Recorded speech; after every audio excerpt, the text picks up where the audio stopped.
सबसे आश्चर्यजनक बात यह है कि सफेद झूठ के अलावा ये प्रधानमंत्री कुछ बोलता ही नहीं और उसको लोग सत्य मान लेते हैं। ये सबसे बड़ी इस देश की दुर्भाग्य है।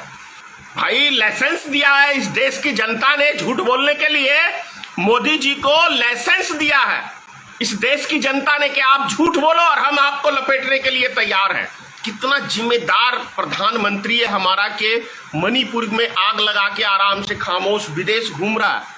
ये मतलब ये 140 करोड़ परिवार की बात करते हैं।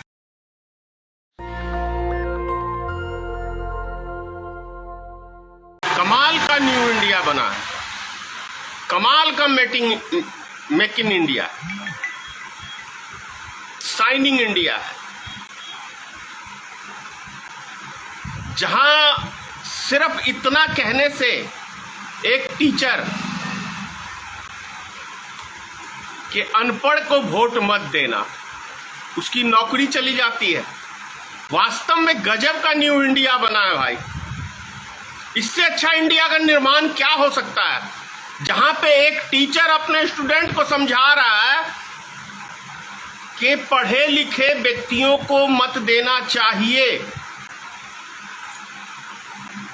किसी जाहिल गवार को नहीं देना चाहिए, जो जानता हो सिस्टम उसको मत देना चाहिए। तो सिर्फ इतना कहने से उस मास्टर की नौकरी चली गई। तो आखिर वो जाहिल हमारे देश में है कौन? है विषय काफी गंभीर। वो कौन से ऐसे जाहिल को इतना बुरा लग गया कि वो नौकरी खा गया उस मास्टर की? मतलब साफ है कि हमारे देश में एक नफरती प्रधान सेवक है जिसे अपनी तारीफ सिर्फ पसंद है। जहां जाओ चमचे पालो, दलाल पालो, मोदी मोदी मोदी मोदी मोदी मोदी मैजिक, मोदी मोदी मोदी मैजिक, ये पसंद है उसको। आलोचना पसंद नहीं है, सवाल पसंद नहीं है।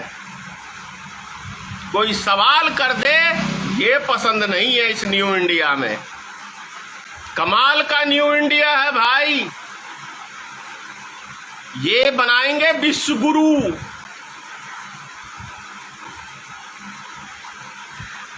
पैंतीस साल भिक्षा मांग के खाया हूं, मेरा क्या है झोला उठा के चल दूंगा। मैं देशवासियों के लिए जीता हूं। 140 करोड़ मेरा परिवार है, परिवार है। एक टीचर बेचारा छोटा सा अपने स्टूडेंट को समझा रहा है तो उसकी नौकरी चली जाती है। ये परिवार मानते हैं। अगर 140 करोड़ परिवार है नरेंद्र मोदी का, तो फिर किसान आंदोलन में 1 साल तक किसान आंदोलन क्यों करते रहे भाई? 1 साल 700 परिवार के लोग कि उनके सर पे से छाया हट गया बाप का, भाई का। तब कहाँ था ये? अभी हमारी बेटियां पहलवान 1.5 महीने धरना दी, वो परिवार का हिस्सा नहीं थी। वो जब मेडल लेके आई थी तब परिवार का हिस्सा थी, फोटो खिंचाने के लिए, फोटो खिंचाने के लिए। तो कौन से न्यू इंडिया की बात कर रहे हो? कौन से परिवार की मोदी जी बात करते हो? ये तो बता दो। अभी आपने देखा होगा, एक चीज मैं आपको बता दूं, कोई भी व्यक्ति किसी को जब गाली देता है तो क्या लगता है उस व्यक्ति को? अच्छा लगता है? नहीं। मैं खुद शर्मसार होता हूं जब मैं गाली बकता हूं, लेकिन मेरी मजबूरी है गाली देने की, क्योंकि ये इतना मूर्ख बनाता है ना लोगों को, और लोग बनने के लिए भी तैयार हैं। आश्चर्यजनक तो बात यह है, सबसे आश्चर्यजनक बात यह है कि सफेद झूठ के अलावा ये प्रधानमंत्री कुछ बोलता ही नहीं और उसको लोग सत्य मान लेते हैं। ये सबसे बड़ी इस देश की दुर्भाग्य है। तो मैं समझता हूं कि जितना बड़ा वो झूठ बोलने वाला व्यक्ति दोषी नहीं है, उससे बड़ी दोषी आम जनता है जो उस झूठ को यकीन में मानता है। अरे भाई, आप पढ़ते लिखते सब चीज है, पढ़ा लिखा सबके घर में है आज के समय में, और उसके बाद पढ़ने लिखने के बाद यदि हम इतने मूर्ख बन रहे हैं तो क्या सरकार की गलती है? तब गलती आपकी है कि आप जरा सा यही सोच लो ना कि इस प्रधानमंत्री को सिर्फ ये छोटा सा लफ्ज नहीं पसंद है कि अनपढ़ को वोट मत देना, पढ़े लिखे कैंडिडेट को वोट देना। ये कौन सा इस टीचर ने गलत कह दिया? कौन सा गलत बात है ये?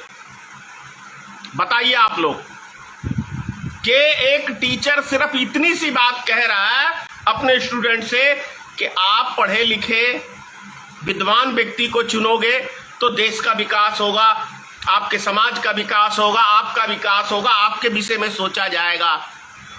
लेकिन जो ऐसे व्यक्ति को, मतलब उसने किसी का नाम नहीं लिया, उसके बाद उसके बेचारे की नौकरी चली गई भाई। तो मतलब क्या पढ़ाया जाए स्कूलों में, विद्यालयों में कि जो हमारा जुमलेबाज प्रधानमंत्री कह रहा है वही जुमला सत्य है और ऐसी जुमलेबाज को चुनते रहो। जैसे अभी आपने दरभंगा एम्स का देखा, दूर दूर तक पानी नजर आया होगा आपको। क्या है, कहां पे एम्स है, किस जगह है?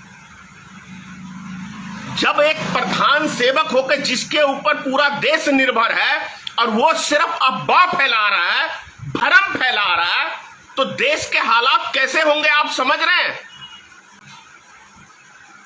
155 लाख करोड़ रुपया मोदी सरकार ने वर्ल्ड बैंक से कर्जा ले लिया। जानकारी है आप लोग को?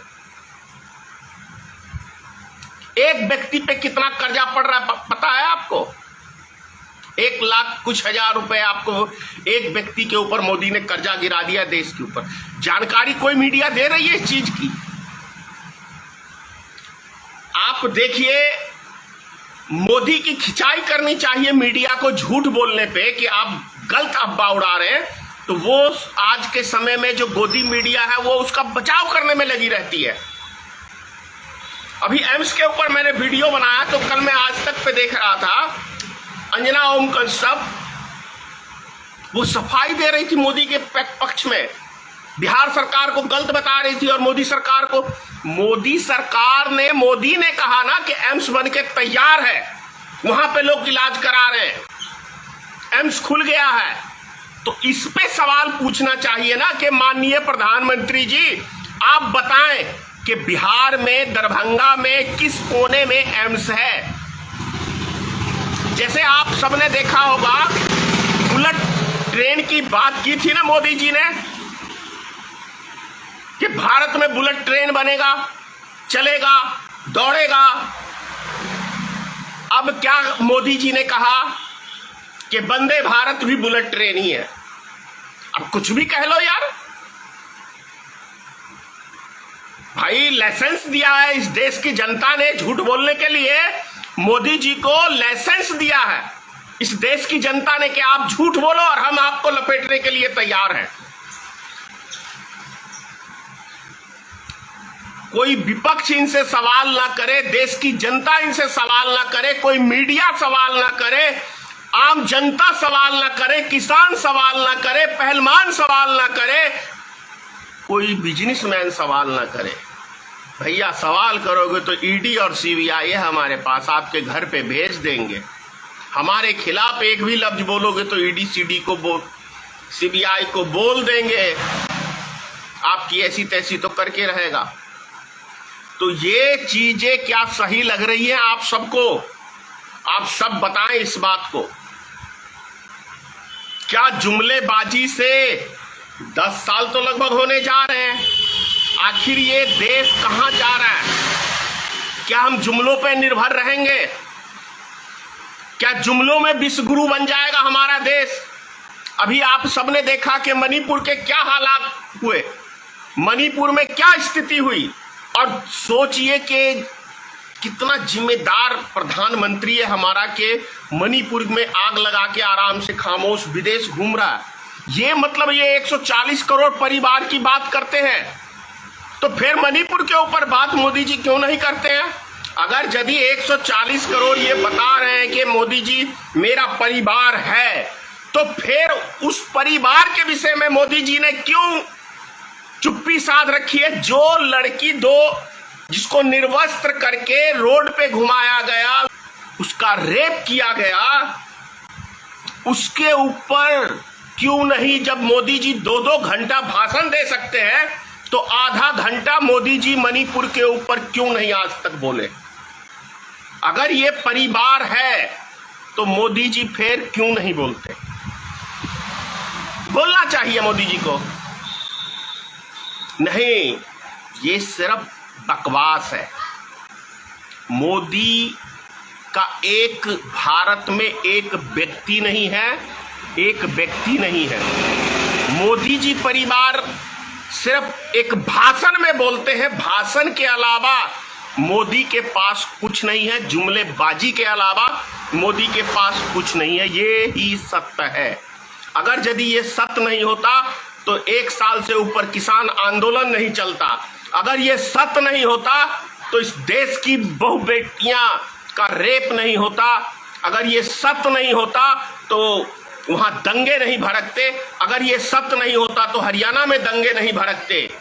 यही सत्य है कि मोदी नफरती व्यक्ति है और इसको नफरत इसके अंदर कूट कूट के भरा हुआ है। ना ये अपने घर परिवार का हुआ। जब सोचिए, जिसने जन्म दिया, 9 महीने कोख में रखा, उसके लिए मोदी ने 1 घंटा दिया मृत्यु काल में। मृत्यु काल में सिर्फ ओनली 1 घंटा। और हरी झंडी देखिए राजनीतिक रोटी सेकने के लिए। कोई आपातकाल नहीं आ रहा था, कोई कर्फ्यू नहीं लगा हुआ था कि मोदी जी को वहां से तुरंत भागना था। राजनीतिक है, राजनीतिक रोटी सेकनी है, ये दिखाना है कि देखो मैं आपके लिए जी रहा हूं। किसके लिए जी रहे हो? यदि देशवासियों के लिए जीते तो सत्य बोलते, सत्य का सामना करते। और सत्य सबके बस का रोग नहीं है। मोदी के तो बस का रोग नहीं है। वो तो खुद ही स्वयं भाषण में कहते हैं, झूठ बोलो, झूठ बोलो, जितना चाहे बोलो, जितना चाहे बोलो, झूठ बोलो, झूठ बोलो, झूठ बोलो। मतलब जो राजा खुद बोलता है कि झूठ बोलो, झूठ बोलो, और कहने वाले कह के गए हैं कि 100 झूठ, मतलब एक झूठ 100 बार बोलोगे तो लोग मान ही लेंगे कि यही सत्य है। तो इस झूठ को सत्य साबित करने के लिए देश के जितने न्यूज चैनल हैं वो काम कर रहे हैं इनका। उसके झूठ व्यक्ति का प्रचार करने के लिए गोदी मीडिया बनी। गोदी मीडिया किसकी? अडानी की और मुकेश अंबानी की। और ये सरकार इस देश की जनता के लिए काम नहीं कर रही है। ये सरकार सिर्फ अडानी और मुकेश अंबानी के लिए। जब अडानी के ऊपर राहुल गांधी ने कहा, सवाल पूछे, तो उसकी सदस्यता चली गई थी। देख लीजिए, ये मोदी जी 140 करोड़ जो व्यक्ति 140 करोड़ देशवासियों को लूट के अडानी का घर भर रहा है, सिर्फ अडानी का घर और मुकेश अंबानी का घर भर रहा है। वो सही बोला, 140 करोड़, 140 करोड़ को मोदी लूट रहा है और अडानी और मुकेश अंबानी का घर भर रहा है। या हो सकता है वो तो मोहरे हों, मोदी जी का कुछ और ही, आरएसएस का भी घर है। आरएसएस समझ रहे हैं ना, पिट्ठू पाला आरएसएस ने, मिल गया जैसा पिट्ठू चाहिए था आरएसएस को नचाने वाला, वैसा मिल गया और उसको नचा रहा है आरएसएस। फिर कहूंगा, सोचिए कैसा राजा आप लोग ने चुना है, जिसको सत्य पसंद नहीं है। एक टीचर क्या होता है सोच लीजिए, कहीं 10 वोट वो बिगाड़ न दे इसलिए उसकी नौकरी छीन ली। तो क्या ऐसे राजा आपको कबूल है? ऐसे राजा आप पसंद करेंगे? इच्छा आपकी। जय हिंद। नेशनल दस्तक की आपसे गुजारिश है कि अगर इसको बचाना चाहते हैं तो नेशनल दस्तक को सब्सक्राइब करने के लिए रेड कलर के सब्सक्राइब बटन को दबाएं, फिर बेल आइकन की घंटी दबाएं। नेशनल दस्तक को बचाने के लिए बहुत जरूरी है कि हर खबर को शेयर करें, लाइक करें, कमेंट जरूर करें।